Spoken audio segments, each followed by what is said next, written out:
Vortex throw lever installation. We have a little throw lever over here. Then we need to loosen that tiny little screw in there. So we're using these bits. I think it's number 2. And they go quite nicely without using the driver, just with your hand. There we go. Loosens up nicely.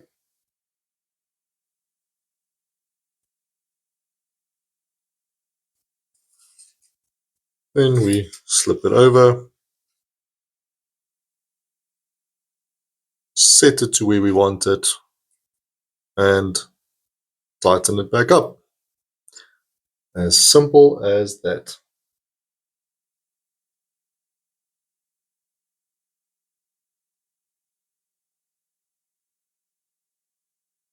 Thanks for watching.